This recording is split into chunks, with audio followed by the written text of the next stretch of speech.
এতে অনশনে বসেছে 2 সন্তানের জননী। বিয়ের প্রলোভন দেখিয়ে একান্তে সময় কাটিয়েছে বহুবার। প্রেমিকা বললো, আমি বলছিলাম থানায় যাবো আমি এখন, এরকম বলার পর বলছে থানা পুলিশ করো না, তোমারও মান সম্মান আছে আমারও আছে। সমন্বয়ক হয়ে কি এদের জ্বালা হয়ে গেল? ভাই ব্যক্তি জীবন বলতো তো একটা কিছু আছে, বিয়ে করছে পোলা। আচ্ছা এখন কি আসলে সার্জিসের বিয়ের পর থেকে কি শুরু হয়েছে? একটা কঠিন পরিস্থিতিতে কিন্তু বিয়ে করছে সার্জিস। দর্শক আপনারা জানেন যে সমন্বয়ক সার্জিস আলম তিনি বিয়ে করেছেন, কিন্তু এই বিয়ে নিয়ে কিন্তু চলছে তোলপাড় এবং আলোচনা। দর্শক আসলে ঘটনাটা কি সেটা কিন্তু আজকে ভিডিও দেখলে আপনারা বুঝতে পারবেন। তো কথা না বাড়ি চলুন আমরা ভিডিও মূল আলোচনা চলে যাই। ভিডিও মূল আলোচনা চলে যাওয়ার আগে আপনার কাছে আমার ছোট করে একটু অনুরোধ, আপনি প্রত্যেক মুহূর্তের আপডেট পেতে চাইলে অবশ্যই চ্যানেলটি সাবস্ক্রাইব করে দেবেন এবং পাশে থাকা বেল আইকনটি ক্লিক করে দেবেন, তাহলে প্রত্যেক মুহূর্তের আপডেটগুলো সবার আগে পৌঁছবে আপনার কাছে। দর্শক কথা না বাড়ি চলুন আসলে ঘটনাটি তাহলে বিস্তারিত দেখে আসি। মানে সমন্বয়ক হয়ে কি এদের জ্বালা হয়ে গেল? ভাই ব্যক্তি জীবন বলতো তো একটা কিছু আছে, বিয়ে করছে পোলা, শ্বশুর বাড়িতে যাবে, জামাই মেলা হবে, মাস্টার্স কিনবে, হ্যাঁ নানা শ্বশুরের বাড়িতে যাবে, মামা শ্বশুর দাওয়াত দিবে, নাইওর যাবে, এই সময়টা তো তোমরা দিবা। বেচারা বিয়ে করতে না করতেই তোমরা যেমনি ডাকাডাকি শুরু করছো, যে স্লোগান দিচ্ছ, এই স্লোগানে এই বেচারা সমন্বয়ক পদ এখন নাই, তবে তোমরা তারে শেষ করে দিবা, নমুনাটা এরকমই হচ্ছে। আচ্ছা এখন কি আসলে সার্জিসের বিয়ের পর থেকে কি শুরু হয়েছে? একটা কঠিন পরিস্থিতিতে কিন্তু বিয়ে করছে সার্জিস। বৈষম্য বিরোধী ছাত্র আন্দোলনের নায়ক, এখন তার ছাত্রত্ব আছে কিনা জানি না, তবে ছাত্ররা বলছেন তার তো এখন ছাত্রত্ব নাই, তো আমাদের প্রতি ফিলিংসটা কই থেকে আসবে? আর এই আন্দোলনের স্টেক হোল্ডার কি আমরা ছিলাম না? এখন একটা সিজন চলছে, দাবি দাওয়া আদায়ের সিজন, যেমন খুশি তেমন সাজের মতন যার যেটা মন চায় সেটা নিয়ে আসে। তবে কিছু কিছু দাবি আছে যৌক্তিক। তোমরা লাইফ সেটেল করে ফেলতেছো, তোমরা এটা করতেছো সেটা করতেছো, এগুলা হিংসামূলক কথাবার্তা। তোমাদের দাবি যৌক্তিক, তবে এরকম দাবি যদি ঘরে ঘরে ওঠে তখন পরিস্থিতি কোন দিকে যাবে? যেহেতু ছাত্র সমন্বয়ক, সো সেই জায়গায় সার্জিসের ডাকটা আসলে পড়ে গেছে। তবে আমিও কিছুটা আশ্চর্য, সার্জিসের বিষয়টা বসলাম, হাসনা তো অনুপস্থিত, আমাদের আসিফ নাহিদ তারাও কথা বলছেন না, কেউ বলছেন তারা তো এখন ছাত্র নাই, সো তারা ছাত্রদের ফিলিংসটাকে বুঝবে। আমরা কথা বলছি সরকারি তিতুমির কলেজের যে স্টুডেন্টসরা গত 3-4 দিন যাবৎ আন্দোলন করছিল, আজকে এক দফা আন্দোলন নেমে আসছে। তবু এই এক দফার ওই এক দফার মধ্যে পার্থক্য আছে, যার কারণে সরকার এত কনসার্ন করে না, কয় রাজপথে তোমরা চিল্লাবে, আমি কিন্তু তোমাদের কর্তৃক নিয়োগকৃত সরকার। সরকারি তিতুমির কলেজকে বিশ্ববিদ্যালয়ে রূপান্তরের এক দফা দাবিতে অনির্দিষ্টকালের জন্য আমরণ অনশন এবং Barasat barricade two north city কর্মসূচি চালিয়ে যাওয়ার ঘোষণা দিয়েছে গেল রাত্রে আপনার কলেজের শিক্ষার্থীরা। এখন তাদের দাবি যে কথা একটাই, কি এই সরকারি কলেজকে তোমরা বিশ্ববিদ্যালয় ঘোষণা করে দিতে হবে। এমনকি ক্ষোভ নিয়ে তারা বলছেন যে 7 দফা দাবি থেকে সরে আসছি, অনলি ওয়ান দাবি, আর তা হলো বিশ্ববিদ্যালয়ের স্বীকৃতি। দাবি আদায়ে অনশন এবং Barasat barricade two north city কর্মসূচি চালিয়ে যাওয়া হবে। এখন আমরণ অনশনে এই দেশে আমি অনেক দেখছি, মরতে দেখি নাই কাউরে। আসলে কি পোলাপাইন না খাই এরকম শুয়ে থাকে? অলরেডি কিন্তু শুয়া 4-5 জন অসুস্থ হয়ে হাসপাতালে ভর্তি হয়ে গেছে। গতকালকে রাত্রে 8:15টার দিকে তিতুমির কলেজের প্রধান ফটকের সামনে এক সংবাদ সম্মেলন করেছে তিতুমির কলেজের রাষ্ট্রবিজ্ঞানের শিক্ষার্থী মুক্তার। শিক্ষা মন্ত্রণালয়ের যে বিবৃতি আছে সেটাকে প্রত্যাখ্যান করে তারা বলছে, তিতুমির কলেজকে বিশ্ববিদ্যালয়ের দাবিতে আমাদের এক দফা দাবি ঘোষণা, সেটা হলো মন্ত্রণালয়ের দায়িত্বশীল কোনো কর্মকর্তা এখানে এসে আমাদের বলবেন আপনাদের দাবি মেনে নেওয়া হচ্ছে। আজ থেকে তিতুমির কলেজকে বিশ্ববিদ্যালয় হিসাবে ঘোষণা করা হলো, তারপর আমরা রাজপথ ছেড়ে পড়ার টেবিলে ফিরে যাব। এখন কথায় কথায় এত রাজপথ দখল করলে রাজপথে যারা ভাত খায়, আই মিনস রিক্সা চালক, অটো চালক, ড্রাইভার, সাধারণ মানুষ, তারা কিন্তু আস্তে আস্তে বিরক্ত হচ্ছে যে আজকে এই জায়গায় আন্দোলন, কালকে ওই জায়গায় আন্দোলন। এখন ছাত্রদের বক্তব্য কি, এই রাজপথে নাইমেই তো শেখ হাসিনারে সরাইছি, দাবি আদায়ের একমাত্র কৌশল হচ্ছে রাজপথ ব্লক করতে হবে, সুতরাং যে কোনো দাবি রাজপথেই খেলাটা হবে। তো তিতুমিরের বক্তব্য হচ্ছে যে বিশ্ববিদ্যালয় রূপান্তরের দাবিতে আমাদের ভাই বোনরা আমরণ অনশন চালিয়ে যাচ্ছেন, কিন্তু রাষ্ট্রের কোনো মাথা ব্যথা নাই। হুইজ রাষ্ট্র?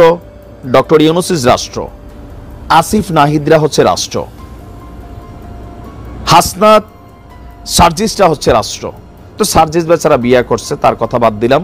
হাসনাতরা কোথায়? কেন স্টুডেন্টদের এই বিষয়গুলোতে তারা এখন কানেক্ট হচ্ছে না?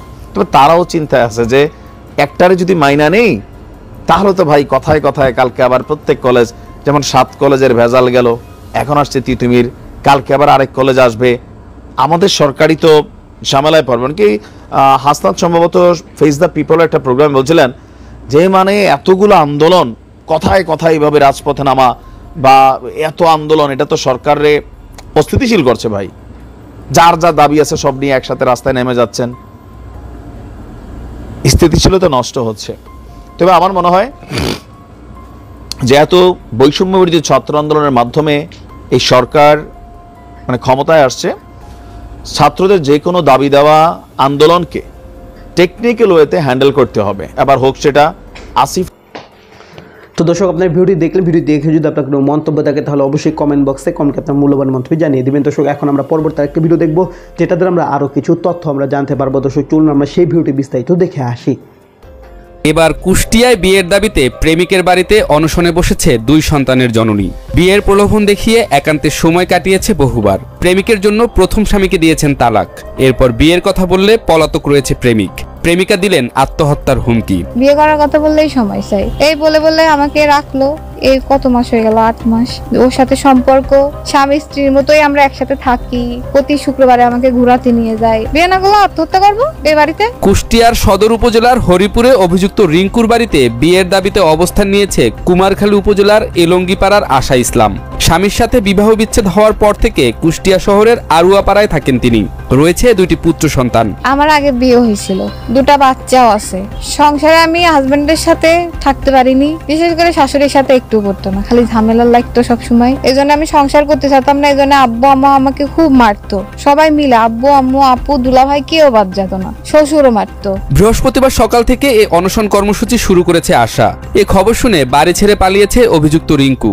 এদিকে বিয়ের দাবি না মানলে প্রেমিকের বাড়িতেই আত্মহত্যার ঘোষণা দিয়েছে প্রেমিকা। এ ঘটনায় কুষ্টিয়া মডেল থানায়ও অভিযোগ দায়ের করেছেন তিনি। সে বলে মেয়ে দেখতে গেছিল, সে বললো আমি তোমাকে বিয়ে করতে পারবো না, আমার ফ্যামিলি মানবে না। হ্যাঁ, এটা বলার পর ফ্যামিলি মানবে না, পরে এরকম আমাকে নিয়ে এসে রাখছে, খরচ খরচা দেওয়া বন্ধ করে দিয়েছে। আমার তো চলা লাগবে। তারপরে আমি থানায় যাই, একটা অভিযোগ দেই। তারপরে পুলিশ ওকে ডাকে, আমাকেও ডাকে। তারপরে বলে মেয়ের সাথে যদি পারো তোমরা মীমাংসা করি নাও, এটাই ওসি স্যার বলছিল। তারপরে ওরা আমাকে ফোন করে ডাকছিল, আমি গেলাম। ওর একই কথা, তোমাকে বিয়ে করতে হলে আমি গলায় দড়ি দেবো, তাও বিয়ে করবো না। আমি বলেছি আমি মামলাতে যাবো, যদি আপনি বিয়ে আমাকে না করেন। বলে তুমি যদি মামলাতে যাও তাও আমি গলায় দড়ি দেবো। জানা যায় বছরখানেক আগে কুষ্টিয়া কোর্ট স্টেশনে পরিচয় হয় দুজনের। এরপর শুরু হয় মোবাইল আলাপন। ধীরে ধীরে গড়ে ওঠে প্রেমের সম্পর্ক। স্বামী স্ত্রী পরিচয়ে বিভিন্ন স্থানে ঘুরতেও শুরু করেন তারা। রিঙ্কুর বিয়ের আশ্বাস পেয়ে আগের স্বামীকে তালাক দেন আশা।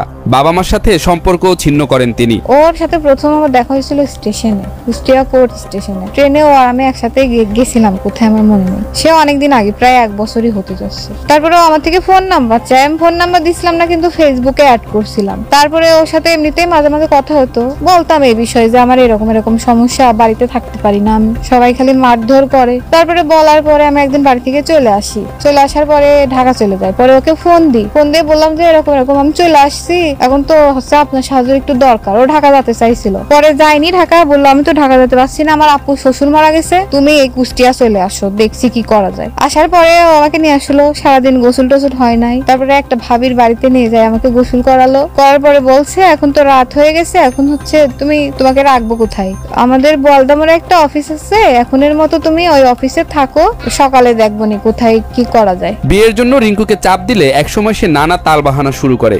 এক পর্যায়ে বন্ধ করে দেয় সব ধরনের যোগাযোগ মাধ্যম। রিঙ্কুর খোঁজে তার বাড়িতে ছুটে আসেন আশা।